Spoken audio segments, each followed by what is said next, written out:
नमस्कार साथियों, मैं भावना राठौर अखिल भारतीय विद्यार्थी परिषद की कार्यकर्ता हूँ। जैसा कि आप सभी लोग जानते हैं कि वर्तमान समय में चीन और भारत के बीच में किस प्रकार के हालात बने हुए हैं।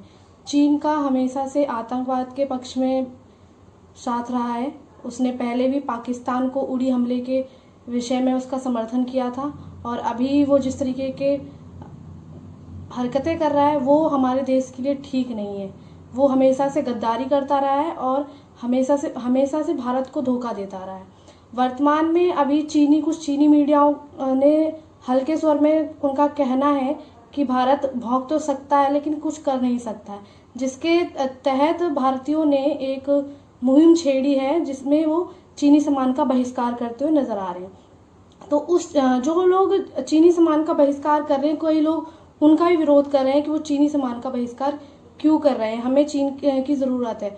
तो मैं उनसे कहना चाहती हूँ कि जो लोग चीन के लिए मदद के लिए बोल रहे हैं वो उन्हीं लोगों की तरह हैं जो जैसे कि देश के दुश्मन का साथ देना।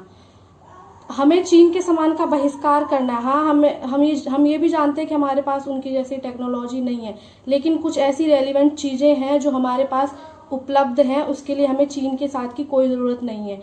यहाँ तक कि चीन की वजह से कई ऐसे उद्योग रहे हैं भारत के जिनकी वजह से उन्हें भारी नुकसान उठाना पड़ा है, जैसे कि हमारे कुटीर उद्योग रहे हैं, चीनी मिट्टी का सामान रहा है, कुम्हार के चाक और जो लकड़ियों के सामान रहे हैं, और राखी व्यापार रहा है और लाइटें, ऐसी काफ़ी सारी चीज़ें हैं जिनकी वजह से हमें हमेशा नुकसान भुगतना पड़ा है और भारत के छोटे उद्योगों को नुकसान उठाना पड़ा है।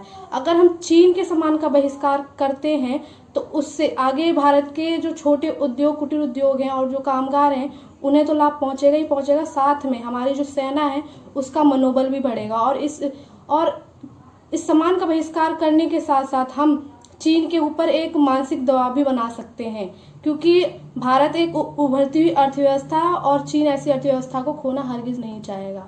इसीलिए मैं आप लोगों से एक अपील करती हूँ कि ज़्यादा से ज़्यादा चीनी सामान का बहिष्कार करें और भारत की सेना का मनोबल बढ़ाएं।